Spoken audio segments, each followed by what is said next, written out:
முதல் வாசகம்.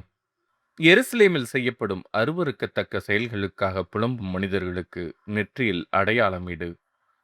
இறைவாக்கினர் எசேக்கியேல் நூலிலிருந்து வாசகம். அதிகாரம் 9 இறைவசனங்கள் 1 முதல் 7 முடிய மற்றும் அதிகாரம் 10 இறைவசனங்கள் 18 முதல் 22 முடிய. ஆண்டவர் என் செவிகளில் உரத்த குரலில், நகருக்கு தண்டனை வழங்குவோரே, நீங்கள் ஒவ்வொருவரும் கொலை கருவியை கையிலேந்தி நெருங்கி வாருங்கள் என்றார். இதோ 6 ஆள்கள் வடக்கு நோக்கி இருக்கும் மேல் வாயிலின் வழியாக வந்தனர். ஒவ்வொருவர் கையிலும் ஒரு கொலைக்கருவி இருந்தது.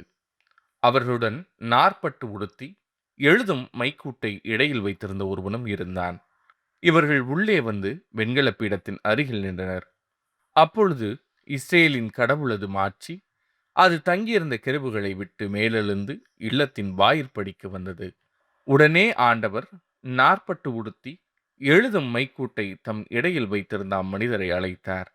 பின் ஆண்டவர் அவரை நோக்கி, நீ எருசலேம் நகரெங்கும் சுற்றி வந்து அதனுள் செய்யப்படும் எல்லா அருவருக்கத்தக்க செயல்களுக்காகவும் பெருமூச்சு விட்டு புலம்பும் மனிதர்களுக்கு நெற்றியில் அடையாளம் இடு என்றார்.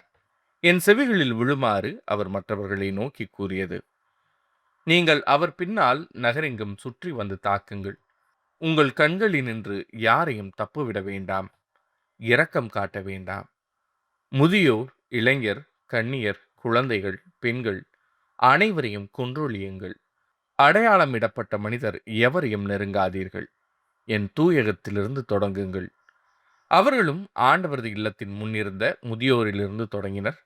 அவர் அவர்களை நோக்கி, கோவிலை கரைப்படுத்துங்கள், முற்றங்களை கொலையுண்டவர்களால் நிரப்புங்கள், புறப்படுங்கள் என்றார். அவர்களும் நகருக்குள் சென்று வெட்டி வீழ்த்தினார்கள். ஆண்டவரின் மாட்சி கோவிலின் வாயிற்படியை விட்டு கெருபுகளின் மேல் வந்து நின்றது. என் கண்ணெதிரே கெருபுகள் தங்கள் இறக்கைகளை விரித்து நிலத்தினின்று மேலெழுந்தன. அவை சென்றபோது சக்கரங்களும் அவற்றுடன் சென்றன. ஆண்டவரது இல்லத்தின் கிழக்கு நுழைவாயிலில் அவை நின்றன. இஸ்ரேலின் கடவுளது மாட்சி அவற்றின் மேல் இருந்தது. கெபார் ஆற்றோரும் இஸ்ரேலின் கடவுளுக்கு கீழே நான் கண்ட உயிரினங்கள் இவையே. அவை கெருபுகளே என்று நான் தெரிந்து கொண்டேன். அவை ஒவ்வொன்றுக்கும் 4 முகங்களும் 4 இறக்கைகளும் இருந்தன. அவற்றின் இறக்கைகளின் கீழ் மனித கைகளின் சாயல் இருந்தது.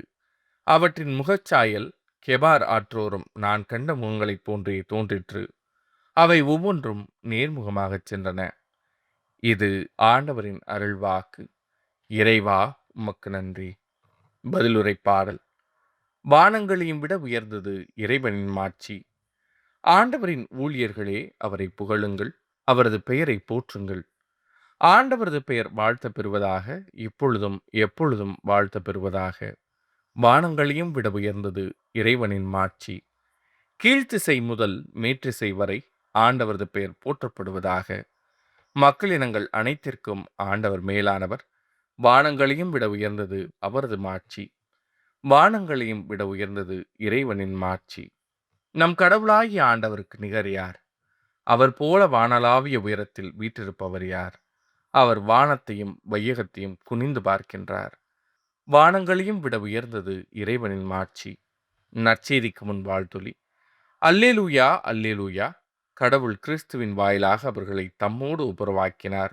அந்த ஒப்புரவு செய்தி அவரே எங்களிடம் ஒப்படைத்தார். அல்லேலூயா. நற்செய்தி வாசகம். அவர் உங்களுக்கு செவிசாய்த்தால் நல்லது, உங்கள் உறவு தொடரும். மத்தேயு எழுதிய தூய நற்செய்தியிலிருந்து வாசகம். அதிகாரம் 18 இறைவசனங்கள் 15 முதல் 20 முடிய. அக்காலத்தில் இயேசு தம் சீடரிடம் கூறியது, உங்கள் சகோதரர் சகோதரிகளுள் ஒருவர் உங்களுக்கு எதிராக பாவம் செய்தால் நீங்களும் அவரும் தனித்திருக்கும் போது அவரது குற்றத்தை எடுத்து காட்டுங்கள். அவர் உங்களுக்கு செவிசாய்த்தால் நல்லது, உங்கள் உறவு தொடரும். இல்லையென்றால் 2 அல்லது 3 சாட்சிகளுடைய வாக்குமூலத்தால் அனைத்தும் உறுதி செய்யப்படும் என்னும் மறைநூல் மொழிக்கு ஏற்ப உங்களோடு 1-2 பேரை கூட்டிக் கொண்டு போங்கள். அவர்களுக்கும் செவிசாய்க்காவிடில் திருச்சபையிடம் கூறுங்கள். திருச்சபைக்கும் செவிசாய்க்காவிடில் அவர் உங்களுக்கு வேற்று இனத்தவர் போலவும் வரி தண்டுபவர் போலவும் இருக்கட்டும். மண்ணுலகில் நீங்கள் தடை செய்பவை அனைத்தும் விண்ணுலகிலும் தடை செய்யப்படும். மண்ணுலகில் நீங்கள் அனுமதிப்பவை அனைத்தும் விண்ணுலகிலும் அனுமதிக்கப்படும் என நான் உறுதியாக உங்களுக்கு சொல்கிறேன். உங்களுள் இருவர் மண்ணுலகில் தாங்கள் வேண்டும் எதைக் குறித்தும் மனமொத்திருந்தால், விண்ணுலகில் இருக்கும் என் தந்தை அதை அவர்களுக்கு அருள்வார். ஏனெனில் 2 அல்லது 3 பேர் என் பெயரின் பொருட்டு எங்கே ஒன்றாகக் கூடியிருக்கின்றார்களோ, அங்கே அவர்களிடையே நான் இருக்கிறேன் என உறுதியாக உங்களுக்குச் சொல்கிறேன். இது ஆண்டவரின் அருள்வாக்கு. கிறிஸ்துவே உமக்கு புகழ்.